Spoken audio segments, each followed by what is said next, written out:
Hi everyone, this is Cameron Zohoori. Today I'll be sharing some of my reflections on the storytelling in the two films, The Boy Who Harnessed the Wind and William and the Windmill. So if you haven't already, I definitely encourage you to watch both of those films first. Even though they both cover the same person's story, they do approach it in very different ways, and they really offer complementary insights and a really interesting comparison. To introduce myself briefly, I'm a documentary filmmaker based in Seattle, Washington. I've been in media production in various ways for around 10 years or so. In the early days of my career, I spent some time in West Africa on various projects, including rural community development, media training with local journalists, and some of my own documentary storytelling. In the US, I've spent time working in Massachusetts on youth issues and youth empowerment at a nonprofit youth center called UTech in Lowell, Massachusetts. And that included a short documentary following the story of a young Kenyan immigrant to the US. And in the last 6 years of my career, I've been based here in Seattle, working with a company called Vignette. And we bring documentary storytelling to brands and organizations who want to tell real stories, as well as some of our own original documentary projects.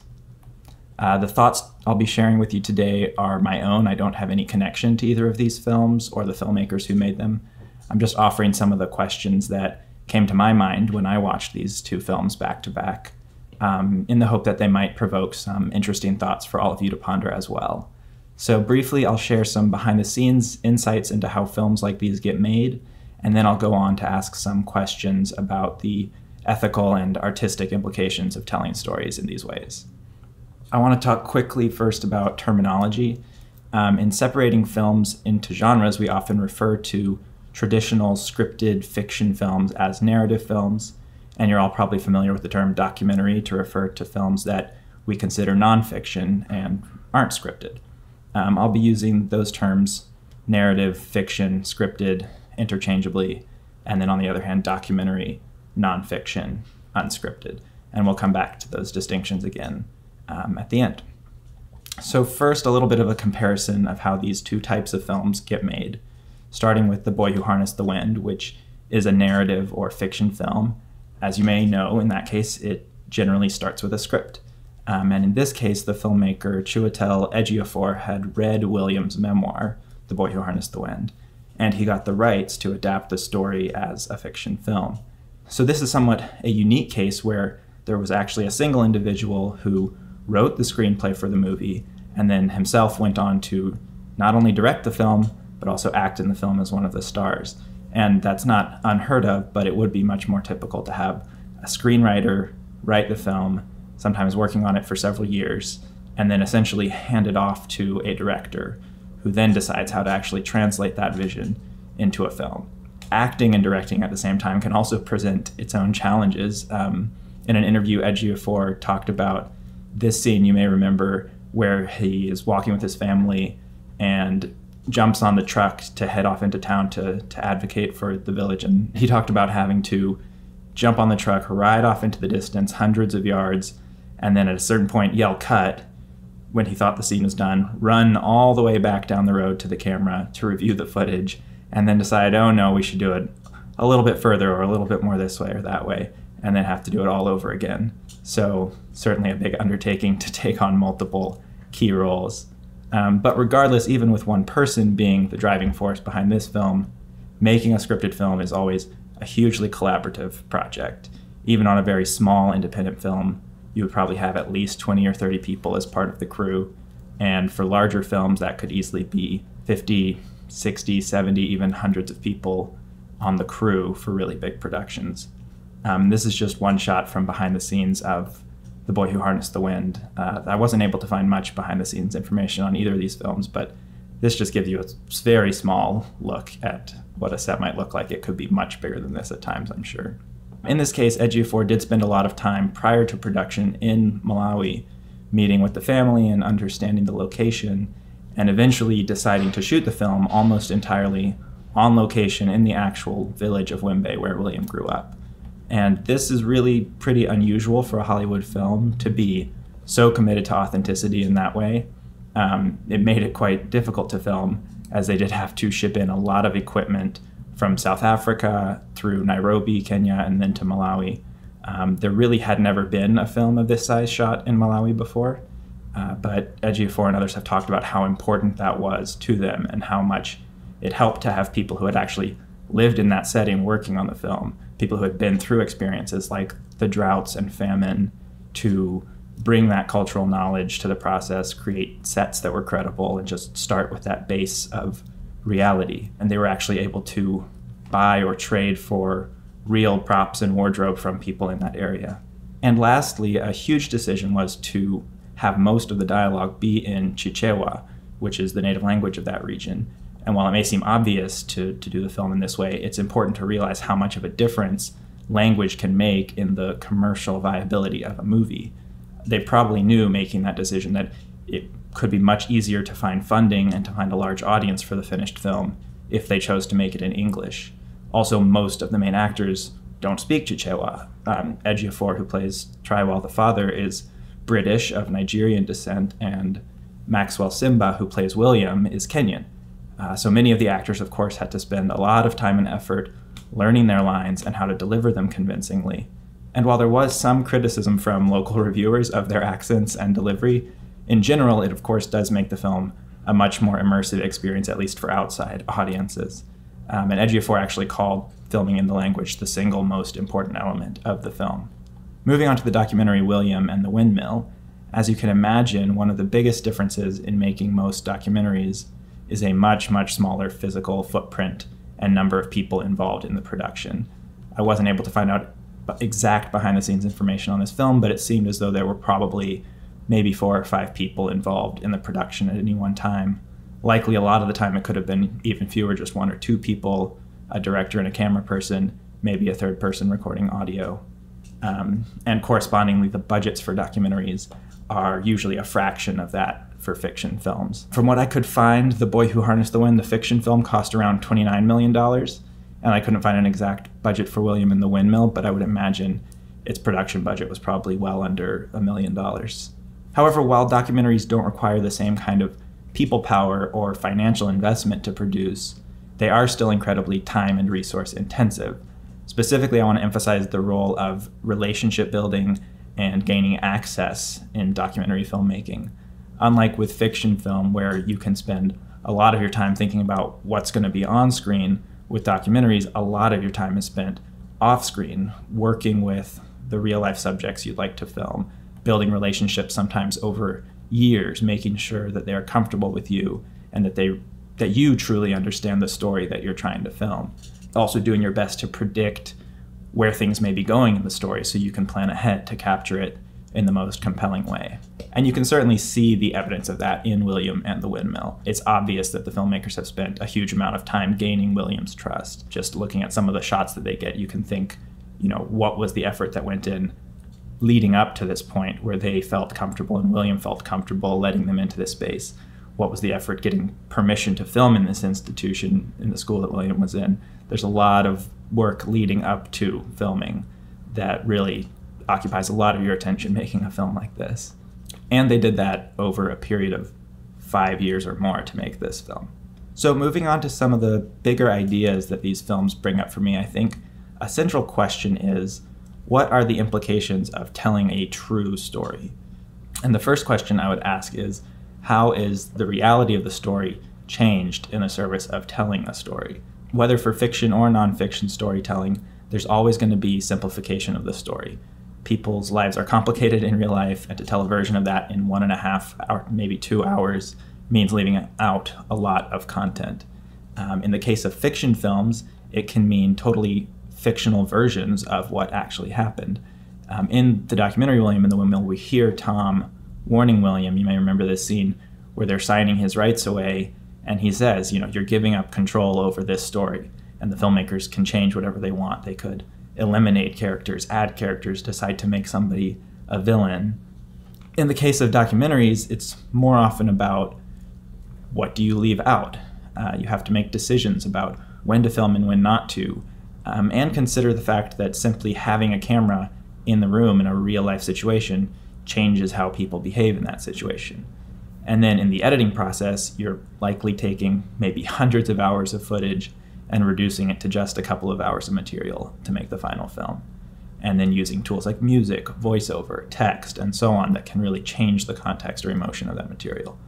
So documentary really isn't any more objective or neutral than any other genre. It always has a point of view. The other question I would ask about telling true stories is, how does doing so itself alter the course of that story? In William's case, how does telling his story change his life and the lives of people around him? I think that's an important question to always ask when we're telling true stories. His story is a great example of this because his story has been told so many times with pretty remarkable consequences. First, there was a Malawian journalist who wrote the original story about his windmill. That was the first version of his story that was told publicly. Then there was, of course, the TED organization that heard about this and wanted to tell his story, so they had him come share a version of the story. And then it was through that storytelling that the documentary filmmaker, here's the director, heard about his story and became involved in his own version of this story. And it was also then that there was a writer who decided he wanted to help William write a memoir version of the story. And that memoir is, of course, what was then adapted for the Netflix film. So you can see William's life really quickly became dominated by these various versions of his story that many different people were telling for various reasons. Even to the point where in the documentary we see William directly engaging with a version of his own story being told when he sees this exhibit in the museum. And that storytelling is what catapulted William into a very different life than he might otherwise have led, including giving him access to money and influence and collaborators to continue his education and to take on many other projects that he has since then. So given that trajectory of William's life, which seems so positive, my next question may seem silly, but I would like to consider the idea, why tell William's story? And maybe really what I mean more generally is, why tell anyone's individual story? First, a few reasons why telling an individual story can be so powerful. Individual human stories build empathy. As humans, we really connect through the specific, unique experiences of other people. And William is such a compelling character. He's resilient, hardworking, determined, confident in himself, but also remarkably humble even as he gained such fame. And we admire and connect with him because of that. And so a compelling individual then becomes a way to consider big topics like climate change, education, the devaluing of farmers and agriculture, the role of women in our societies. Frankly, we might not pay much attention to these issues, especially in the context of Malawi, if we weren't hearing a really compelling story about someone in that situation. And the right story can be inspirational, pointing the way towards solutions and propelling the audience towards some sort of action. But on the other hand, I want to consider some of the risks and dangers of telling individual stories like this. I would argue that at times, as storytellers, we seek stories that fit a certain form. We love to tell and hear stories about heroes, which can lead us to focus on telling stories of outliers, people who are mavericks outside of the norm, which may lead us to idolizing this kind of person and failing to tell stories about other kinds of people in their lives. And since this is part of the Science on Screen series, I would also suggest that this is particularly true of stories about science. We really do like that narrative of the maverick scientist or engineer who had to go against the grain of conventional thinking to discover or do something totally new. And to me, this means we may be less likely to hear the stories of gradual change, of communities working together collectively, of the slow shifts in ways of thinking that really are just as important to the course of our communities.